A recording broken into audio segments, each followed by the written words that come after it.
नमस्कार, आप सभी का एग्ज़ाम टाइम एकेडमी पर बहुत बहुत स्वागत है। एग्ज़ाम टाइम एकेडमी देखिए थोड़ा लेट से वीडियो हो पाया है क्योंकि आज बहुत तेज़ लगन थी और बहुत सारी शादियों में जाना था, इसलिए थोड़ा सा लेट हुआ है। लेकिन मैं जान रहा हूं कि आप लोग निश्चित तौर पे जाग रहे होंगे कि मेरा एग्ज़ाम नहीं है और मुझे टेंशन है कि आपका एग्ज़ाम है। तो आपका तो एग्ज़ाम है तो आपको तो और टेंशन होगी कि कौन सा टॉपिक मिल जाए और उसमें कितना हम हल कर लें तथा कोई ऐसा प्रश्न मिल जाए जो हमको नहीं आता है।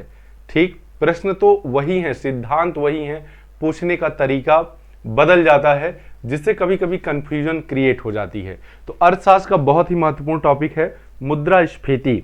ठीक है, मुद्रास्फीति, इससे 25 से 26 क्वेश्चन आपको बनाए गए हैं जो विभिन्न एग्जाम्स में पूछे गए हैं। ठीक, अलग अलग तरीके हैं, इसलिए आप आइए मिलकर देखते हैं कि कौन से प्रश्न आपको परेशान करते हैं और कौन से प्रश्न का जवाब आप बहुत अच्छे से देते हैं।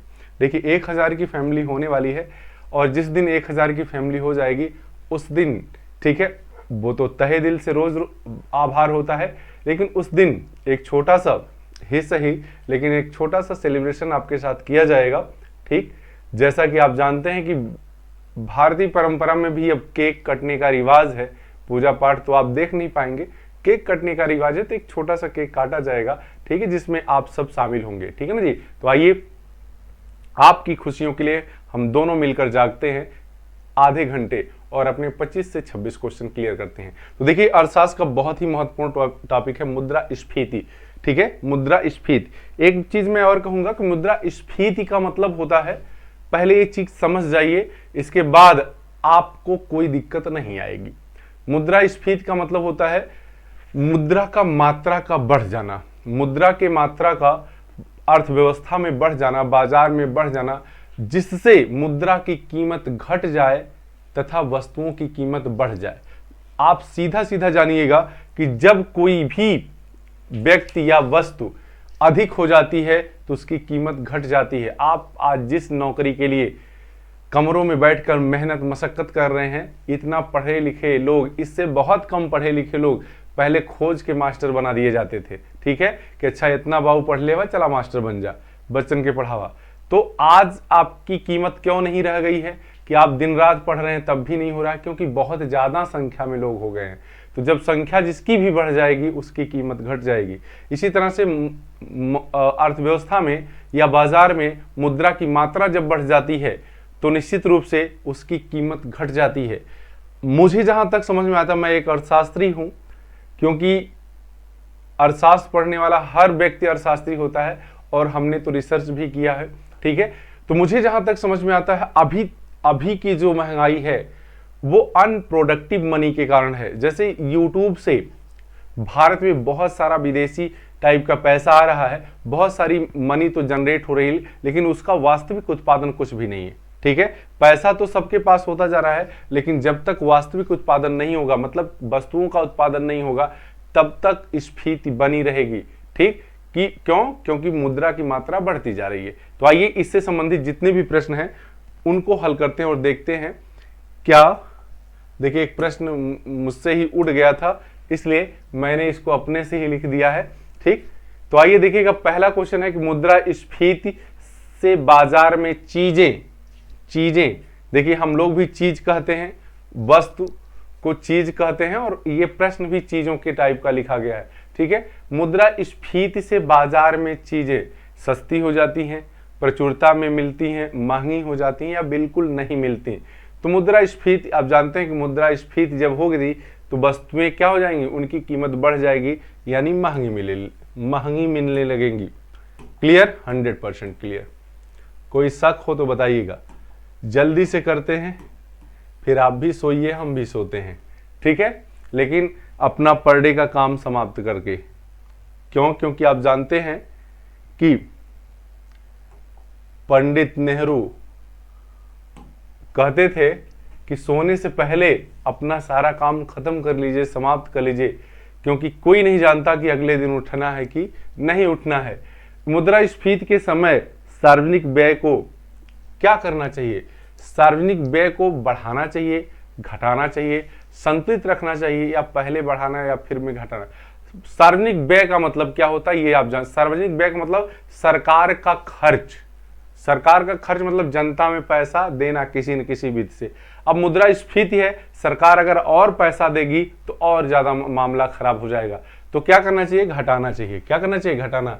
समझ समझ के समझ को समझो, आखिर समझ भी एक समझ है, और समझ समझ के जो ना समझे समझो वह ना समझ है।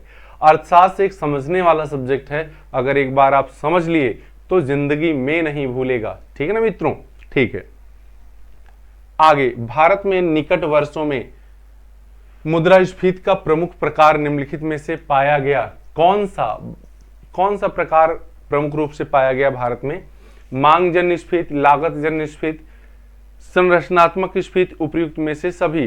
तो जो निकट भविष्य में देखा गया है वो मांग जन्य स्फीति है। क्या है? मांग जन्य। क्योंकि लोगों के पास जैसे जैसे पैसा बढ़ रहा है वैसे वैसे सभी लोग वस्तुओं की मांग कर रहे हैं, और मांग अधिक हो जाती है, पूर्ति कम रहती है, तो वस्तुओं की कीमत बढ़ जाती है। मुद्रास्फीति बढ़ने से लाभ होता है।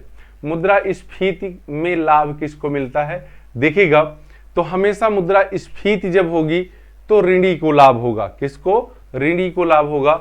और इसका विपरीत अगर आता, मुद्रा संकुचन की बात होती तो किसको लाभ होता? ऋणदाता को। ऐसा क्यों है? ऋणी मतलब जब वो पैसा लिया था तो पैसे की कीमत कुछ और थी, और जब वो भुगतान करेगा तो पैसे की कीमत बहुत कम होगी, तो उसको कष्ट कम होगा। जैसे अभी देखिए क्या होता है कि आप 5 साल पहले 1000 रुपए अगर किसी से लिए हैं 5 साल पहले, तो 5 साल पहले 1000 में शायद 1 कुंतल गेहूं मिल जाता था।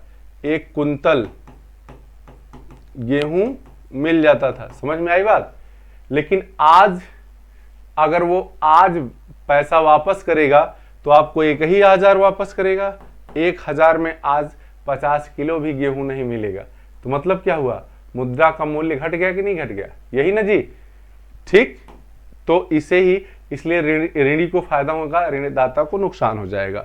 ठीक है, आगे कह रहा है निम्नलिखित में से कौन लागत जनित मुद्रास्फीति है? लागत जनित मतलब यदि वस्तुओं के उत्पादन में जो साधन लगे हैं उसका दाम बढ़ जाए तो हम उसको लागत जन्य स्फीति कहते हैं। तो देखिएगा इसमें कौन सा? उपभोग व्यय में वृद्धि, करारोपण, मांग वृद्धि नहीं, मजदूरी और वेतन। मजदूरी और वेतन मतलब जिस कंपनी में जो मजदूर काम करें उनको मजदूरी अधिक दी जाए और वेतन अधिक दिया जाए। इसके कारण जब वस्तुओं के मूल्य बढ़ जाता है तो उसे हम कहते हैं लागत जन्य स्फीति। कुल मिला के स्फीति का मतलब होता है वस्तुओं का दाम बढ़ना, वो कारण कुछ भी हो सब स्फीति जन्य में आएगा। मुद्रास्फीति का अस्थायी नियंत्रण किस प्रकार हो सकता है?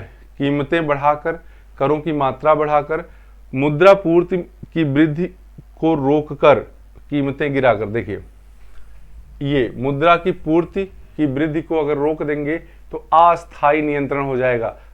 अस्थायी नियंत्रण नहीं हुआ। अस्थायी नियंत्रण के लिए तो उत्पादन बढ़ाना पड़ेगा। अस्थायी नियंत्रण के लिए क्या बढ़ाना पड़ेगा? उत्पादन बढ़ाना पड़ेगा। जबकि अस्थायी नियंत्रण अगर करना है तो तत्काल मुद्रा पूर्ति की वृद्धि पर क्या किया जाए? रोक लगा दी जाए। आगे कह रहा है मुद्रास्फीति को नियंत्रित करने का श्रेष्ठ उपाय क्या है? श्रेष्ठ उपाय यानी अस्थायी उपाय क्या है?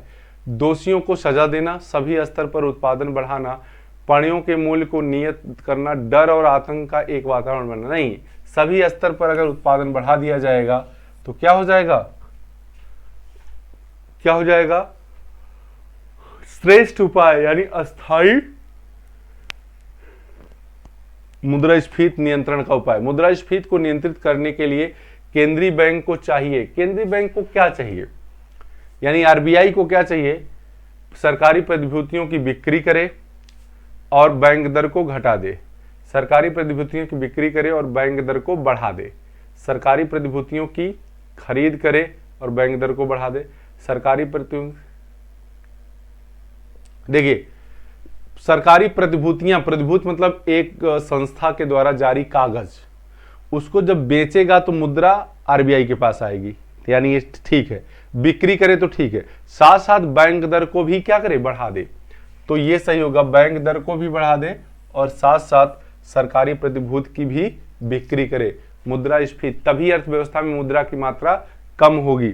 अगला कह रहा है कि मुद्रास्फीति के नियंत्रण के लिए एक केंद्रीय बैंक को निम्नलिखित में से क्या कदम उठाने चाहिए? खुले बाजार में सरकारी प्रतिभूतियों का विक्रय करना चाहिए, सही है। बैंक दर में कमी करनी चाहिए, ये गलत है, ठीक है। खुले बाजार सरकारी प्रतिभूतियों का क्रय करना चाहिए, ये भी गलत है। बैंकों के सुरक्षित कोष अनुपात में कमी करनी नहीं, ये सही है।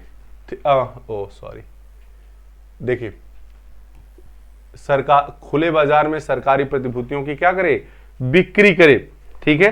तो हम लोग देखिए 9 क्वेश्चन पर आ गए, आपके कितने सही कमेंट करके जरूर बताइएगा। बहुत अच्छा लग रहा है, आप सभी लोग ज्यादा से ज्यादा लोग देख रहे हैं, ठीक।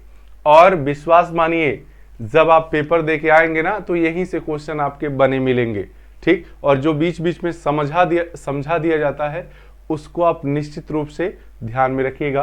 कह रहा है कि कीन्स द्वारा लंबित भुगतान प्रणाली को किस उद्देश्य के लिए उपयोगी माना जाता है? लंबित भुगतान प्रणाली, तो मुद्रास्फीति नियंत्रण के लिए, मुद्रास्फीति नियंत्रण के लिए। लंबित मतलब देरी से भुगतान किया जाए तो उसे लंबित भुगतान प्रणाली कहते हैं, ठीक है ना जी। लोगों के हाथ में पैसे की मात्रा को कम करने के लिए लंबित भुगतान किया जाता है। कह रहा है निम्न में से कौन सा कारण लागत जन्य मुद्रास्फीति के लिए उत्तरदायी है? उत्तरदायी है तो लागत कैसे बढ़ेगी? बढ़ती हुई जीवन निर्वाह की लागत, बढ़ती श्रम उत्पादकता, बढ़ती हुई बेरोजगारी, बढ़ते हुए आयात निर्यात, नहीं, बढ़ती हुई जीवन निर्वाह की लागत, बढ़ती हुई जीवन निर्वाह यानी मजदूरी, ठीक है ना जी। इससे दूसरे शब्दों में क्या कहेंगे? मजदूरी। कह रहा कीमत स्फीति और बेरोजगारी के बीच संबंध, कीमत स्फीति और बेरोजगारी के बीच संबंध, कैसा संबंध है? जबरदस्त क्वेश्चन है, जल्दी बताइएगा, ठीक है। हाँ, कीमत स्फीति और बेरोजगारी के बीच कैसा संबंध है? तो देखिएगा, ये अल्पकालीन प्रतिस्थापन होता है, अल्पकालीन प्रतिस्थापन संबंध होता है किसके? कीमत और बेरोजगारी के बीच। आगे कह रहा भारत में मुद्रास्फीति पर नियंत्रण रखने हेतु भारतीय रिजर्व बैंक निम्न में से कौन से उपाय अपनाता है? ठीक है, नियंत्रण रखने हो कौन सा उपाय अपनाता है? बैंक दर में परिवर्तन, ठीक है। खुले बाजार क्रियाएं, ठीक है। नकद रिजर्व बढ़ाना, ठीक है। यानी इनमें से सभी, इनमें से सभी। आगे कह रहा निम्न में से कौन एक लागत जनित स्फीति का कारण नहीं है? लागत जनित स्फीति का कारण नहीं है।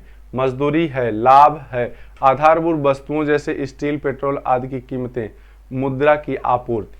तो ऊपर के तीनों है, मुद्रा की आपूर्ति जो है लागत जनित स्फीति नहीं है। कह रहा फिलिप्स वक्र का संबंध दर्शाता है स्फीति दर तथा बेरोजगारी दर में, सामान्य कीमत स्तर तथा ब्याज दर में नहीं। स्फीति दर और बेरोजगारी के स्तर में फिलिप्स वक्र संबंध दर्शाता है। असिस्टेंट प्रोफेसर में भी एग्जाम क्वेश्चन पूछा गया। मुद्रास्फीति का कारण है बैंक दर में वृद्धि, निवेश में कमी, मुद्रा की मात्रा में कमी, मुद्रा की मात्रा में वृद्धि, ठीक है। तो मुद्रा की मात्रा में वृद्धि, सीधे सीधे पहले ही मैं इसको समझा चुका हूं। आगे, देश की मुद्रा के मूल्य ह्रास का अर्थ है घरेलू तथा विदेशी दोनों मुद्राओं का सस्ती हो जाना, घरेलू मुद्रा का सस्ती हो जाना, विदेशी मुद्रा का सस्ती हो जाना, घरेलू मुद्रा का महंगा नहीं। मूल्य ह्रास मतलब देश में मुद्रा मूल्य ह्रास, घरेलू मुद्रा का मूल्य क्या हो जाना? 17 मूल्य ह्रास ना, घरेलू मुद्रा मूल्य का सस्ता हो जाना। आगे, कहां विदेशियों की तुलना में? करक निम्न अर्थशास्त्रियों में से किसने अल्पकाल के लिए बेरोजगारी की दर तथा मुद्रास्फीति की दर के मध्य आनुभाविक संबंध बताया है? ठीक है, आनुभाविक। निम्न से किन अर्थशास्त्री ने अल्पकाल के लिए बेरोजगारी की दर तथा मुद्रास्फीति की दर? तो इसे कहते हैं फिलिप्स वक्र। कौन सा? डब्ल्यू फिलिप्स, ठीक है। हाँ, और यही अगर दीर्घकाल से बात आ जाए, उल्टी तरह से बात किया जाने लगे तो जान लीजिएगा वो किसका है? तो ट्रेड ऑफ कहते हैं। किसका? वो है कीन्स का। किसका? कीन्स का, फ्रीडमैन का ट्रेड ऑफ। उल्टी अगर बात की जाने लगे, दीर्घकाल से जोड़ दिया जाए और विपरीत संबंध को बताया जाए तो ट्रेड ऑफ कहते हैं उसे, फ्रीडमैन का। कह रहे हैं मांग प्रोत्साहित स्फीति का कारण है। मांग प्रोत्साहित, मांग ज्यादा होने लगे तब वस्तुओं की कीमत अगर बढ़ जाए तो देखिए कैसे मांग ज्यादा होगी, ऊंचे करारोपण, अधिक उत्पादन, उत्पादन लागतों में वृद्धि नहीं, जनसंख्या बढ़ जाए तो अपने आप मुद्रा, जनसंख्या बढ़ जाएगी तो मांग बढ़ जाएगी, अपने आप वस्तुओं की कीमतें बढ़ने लगेंगी। बेरोजगारी की दर तथा स्फीति के बीच अल्पकालिक अनुभविक संबंध को कौन दर्शाता, तो A.W. फिलिप्स। जरूर ये प्रश्न पूछा जाता है इसलिए याद रख लीजिएगा, ठीक है ना जी। आगे, यदि अर्थव्यवस्था में इस वर्ष 8% स्फीति आंकी जाए तो इसका अर्थ क्या है, उपभोक्ता वस्तुओं की कीमतों में 8% वृद्धि हो गई है। ठीक है, पहला ही ऑप्शन सही है, जबरदस्त। 8% यानी क्या हो गई, वृद्धि हो गई। आगे कह रहा कि जब मुद्रा स्फीति 10 से 20% के बीच दौड़ती है, रहती है, तो इसे हम क्या कहते हैं। जबरदस्त प्रश्न है, आइए इस पर बात करते हैं। ठीक, 10 से 20 के प्रति क्या होता है, दौड़ती स्फीति होती है, दौड़ती। रेंगती की अगर बात करें 10 से 20 है, ठीक है। रेंगती की बात करें तो 3%, कितना, 3%, ठीक है। चलती की बात करें तो 3 से 6%, ठीक है। अतिस्फीति की बात करें तो ये कितना, 100 से 200%, 100 से 200% तक होती है। क्या, अतिस्फीति यानी हाइपर। 100 से मत करिए, 20 से 100 कर लीजिए, ये 20 से 100 कर लीजिए, 100%। अतिस्फीति तो कोई भी आएगा आप लगा लीजिएगा, इसका, इसका और इसका। कह रहा कि स्फीति संबंध प्रतिरोध स्टैगफ्लेशन से तात्पर्य है उच्च बेरोजगारी के साथ उच्च मुद्रा स्फीति, दोनों ऐसी जब एक ही साथ पाई जाए, उच्च उच्च, इसको स्टैगफ्लेशन कहते हैं। क्या कहते हैं, स्टैगफ्लेशन। अगला प्रश्न है, करम जब मुद्रा के मूल्य में स्वतः ही बाजार के प्रभावों द्वारा गिरावट आती है तो उसे हम क्या कहते हैं। ठीक है, स्वतः ही अगर गिरावट आती है तो उसे क्या कहते हैं। जबरदस्त क्वेश्चन ये भी है, जल्दी बताइएगा, ठीक है। उसे हम क्या कहते हैं, स्फीति कहते हैं। क्या कहते हैं, स्फीति, स्वतः। जानबूझकर किया जाए तो उसे विस्फीति कहते हैं। कह रहे हैं भारत में मुद्रास्फीति को मापने के लिए प्रयोग में लाया जाने वाला सूचकांक उपभोक्ता मूल्य, विदेशी व्यापार नहीं, थोक मूल्य सूचकांक। क्या, थोक मूल्य सूचकांक। आगे, मुद्रास्फीति की तुलना डाकू से की जानी चाहिए, यह कौन से अर्थशास्त्री का कथन है। Crowther, Keynes, Robertson. उपयुक्त में से कोई नहीं, ये वकील ब्रह्मानंद का है, वकील एवं ब्रह्मानंद का। ठीक है, तो इस तरह से आपके सारे प्रश्न क्या हो गए, बृहत नंद है भाई, कोई बृहत नंद। ठीक है, चलिए, तो इस तरह से आपके 27 क्वेश्चन जो मुद्रास्फीति से थे वो कंप्लीट हो गए। अब हम बात करेंगे मुद्रा की मांग। और एक चीज मैं यहां और बता दूं, इसका जस्ट विपरीत मुद्रा संकुचन है, इसका जस्ट विपरीत मुद्रा संकुचन है। तुरंत पलट लीजिएगा, जब अर्थव्यवस्था में मुद्रा की मात्रा कम हो जाती है तथा वस्तुओं की कीमतें क्या हो जाती हैं, मुद्रा की मात्रा कम हो गई यानी मुद्रा का मूल्य बढ़ जाता है तथा वस्तुओं की कीमतें गिरने लगती हैं, ऐसी दशा को मुद्रा संकुचन कहते हैं। जहां जहां इसके प्रश्न हैं, जैसे उसमें किसको फायदा होगा, उसमें ऋणदाता को फायदा होगा। किसको, ऋणदाता को फायदा होगा मुद्रा संकुचन में।